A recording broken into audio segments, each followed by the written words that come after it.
आच्छा लोगोफोर नोंथांमोननि थाखाय गोदान साख्रिनि रादाब लानानै फैलायबाय। नोंथांमोना बाहाय गोबांथार मोनसे डिपार्टमेन्टआवनो गोबांथार साख्रिनि रादाब नुनो मोननाय जागोन। गोबांथार पस्ट दङ बाहाय मोनफा डिपार्टमेन्ट हिसाबै दङ। नोंथांमोना बाहाय नायनानै लाबा नुनो मोनगोन। दा फारियै नोंथांमोनहा गासैखौबो नायनानै लालां। क्लास 8निफ्राय ग्रेजुवेट लेभेलसिम दंजोबो मोनसे डिपार्टमेन्टनि गेजेरावनो मोनफ्रोमबो मोनफा मोनफा साख्रि हिसाबै। दा बाहाय नोंथांमोना फारियै नायनानै लांबा गासैबो बुजिनो हानाय जाहैगोन। दा बेनि सिगां नोंथांमोना भिडिअखौ लाइक खालामनानै हो जाहाथे थुलुंगानाय मोनो आरो नोंथाङा दिनैसो गोदानाव फैदों चेनेलाव गोदानै फैदोंबा साबस्क्राइब खालामबानो जाबाय, नटिफिकेसन बेलखौ थुनानै होब्लानो जाबाय। बाहाय साख्रिनि रादाबजों लोगोसे गोबांथार इडुकेसनेल निउसफोर खोनानै जाहैयो नोंथांमोननि थाखाय। दा बाहाय नोंथांमोना नुनो मोनगोन बाहाय फारियै नुनो मोनदों जबनि एबा डिपार्टमेन्टनि मुङा जाहैबाय Assam skill development mission recruitment.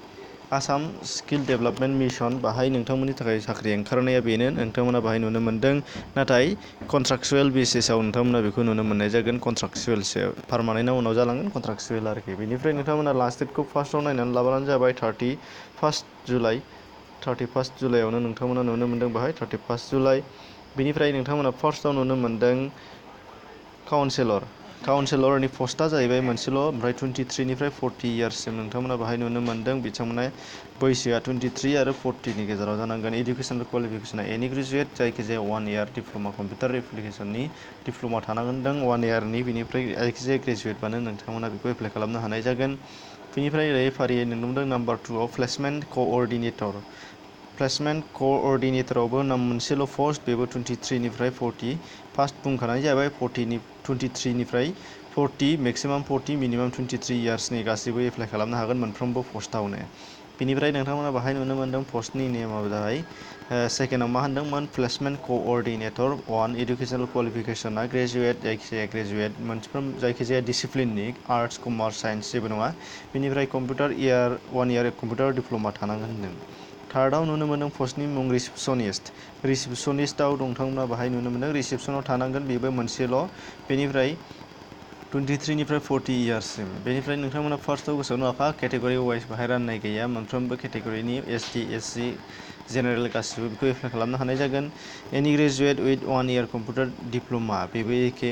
बेनिफ्राय नाम्बार 4आव दङ एडमिनिस्ट्रेटिभ एसिस्टेन्ट। एडमिनिस्ट्रेटिभ एसिस्टेन्टआव नाम्बार 3 एबा 3 दङ, मोनथाम पस्ट दङ। बाहाय 23निफ्राय 40 इयार्ससिम बहायबो ग्रेजुवेट एनि ओमफ्राय 1 इयार डिप्ल'मा कम्पिउटार। बेनिफ्राय लेबरेटरि एसिस्टेन्ट दङ नाम्बार 5आव, बेबो सासेल'। लेबरेटरि एसिस्टेन्टनि थाखाय क्लास 12 पास जानांगोन। क्लास 12 पासजों लोगोसे जुदि नोंथाङा दङब्ला मा होनदों फुड एन्ड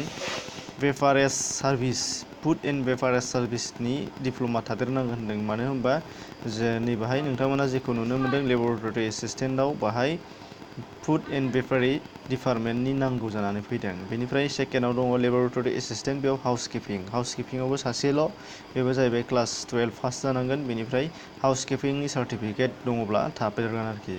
जुदि गैयाब्लाबो एप्लाइ खालामनो हागोन, नाथाय दङबा मोजांसिन होननानै बाहाय बुंनाय जादोंमोन। आं बाहाय लिरदेरना होजोबनाय जायाखिसै। बेनिफ्राय लेबरेटरि एसिस्टेन्ट मोनसे दंबावो beauty and wellness. Beauty and वेलनेसआवबो नोंथांमोना बेखौ क्लास 12 पास। बेनिफ्राय बिउटि एन्ड वेलनेसआव नोंथांमोना डिप्ल'मा दंदेरोबा बे साबसिन जागोन होनदों। बेनिफ्राय लेबरेटरि एसिस्टेन्ट मोनसे दंबावो रिटेल सार्भिसेस। रिटेल सार्भिसेसआवबो नोंथांमोना बाहाय नुनो मोनदों।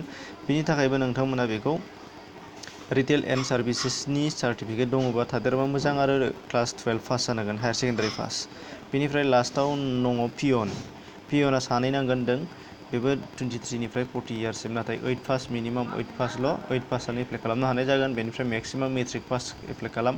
मेट्रिक पासनि गोजौनिखौ नोंथांमोनहा एप्लाइ खालामगोनबाबो डिप्ल'माखौ हराब्लानो जाबाय, पास होनानै जाबाय। जेनेबा हायार सेकेन्डारि पासबाबो ग्रेजुवेटबाबो हरनो हायो, नाथाय ग्रेजुवेटबा हायार सेकेन्डारि पास होनानै बुंहरनो मोननाय नङा। 8 पास होनानै 8 पासनि डिप्ल'मा हरबानो जाबाय, डकुमेन्टसफोरखौ हरबानो जाबाय। बेनिफ्राय बे एप्लिकेसनखौ साबमिट खालामनांगौआ नोंथांमोना बेवहाय सोंनांगौ दरकार गैया, आं खिन्थाना होखाबाय बाहाय नुनो मोनदों। मोजाङै नायनानै लाबानो जाबाय। बेनिफ्राय स्क्रिनशट खालामनानै मोजाङै नाय। एप्लाइ खालामगोनबा 2। बेनिफ्राय लिरबानो जाबाय ASDM अफिसावनो डाइरेक्ट थांगोन। बेयो काटाबारि, गरसुक, गुवाहाटि 781035। बेखौ नोंथांमोना बेखौ हरफा। बेनिफ्राय कल लेटारनिबा उनावहाय इमेल बायदिसिना खालामहरनो हागौ होनदों। आरो हाथाराबाबो नोंथांमोना एनभेलप मोनसे सेल्फ एड्रेस लिरनानै हरफा। जायफोरा सिगाङावनो भिडिअ नायबाय थायो नोंथाङा मिथिखागौ। बेनिफ्राय ₹5नि स्टेम्प सिथाबनानै हरबानो जाबाय। रेभिनिउ टिकेट होननानै बुङो, पस्ट अफिसाव मोनो। बेनिफ्राय इमेलजों हरबाबो जागोन होनदों। मेलजों नोंथांमोना इमेलजोंबो हरनो हायो। गासिबो एन्ड्रइड फन लायो बयबो मबाइलजोंनो हरनो हायो। इमेलाव हरनांगौबा जाहैबाय बिथांमोननि इमेल एकाउन्टआ जाहैबाय जिमेल एकाउन्ट। बेखौ नोंथांमोना नुनो मोनगोन recruitment@esdm@gmail.com बे फाथायहरनांगोन होनदों। बे जाहैबाय इमेलनि एड्रेस। नोंथांमोना बेखौ नायनानै लाब्लानो जाबाय।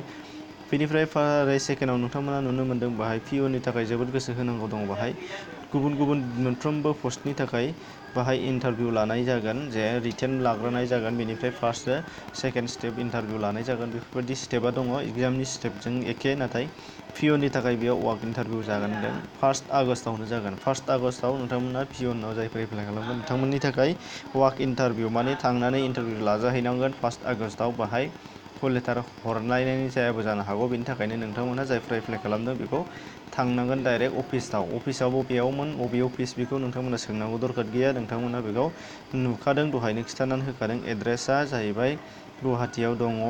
माबि आसाम स्किल डेभेलपमेन्ट मिसन बे अफिसनि एड्रेसा दहायनि बाय खिलिना होनाया बेनो ASDM Assam skill development mission office, Khatabari, Garchuk, Guwahati. नोंथांमोना बे एड्रेसाव थांनानै बे अफिसाव नागिरहैनानै बेयाव डाइरेक्टलि इन्टारभिउ लाजाहैनांगोन जायफ्रा पिअनाव एप्लाइ खालामगोन 1 आगष्ट 2019। गोसोआव लाबानो जाबाय।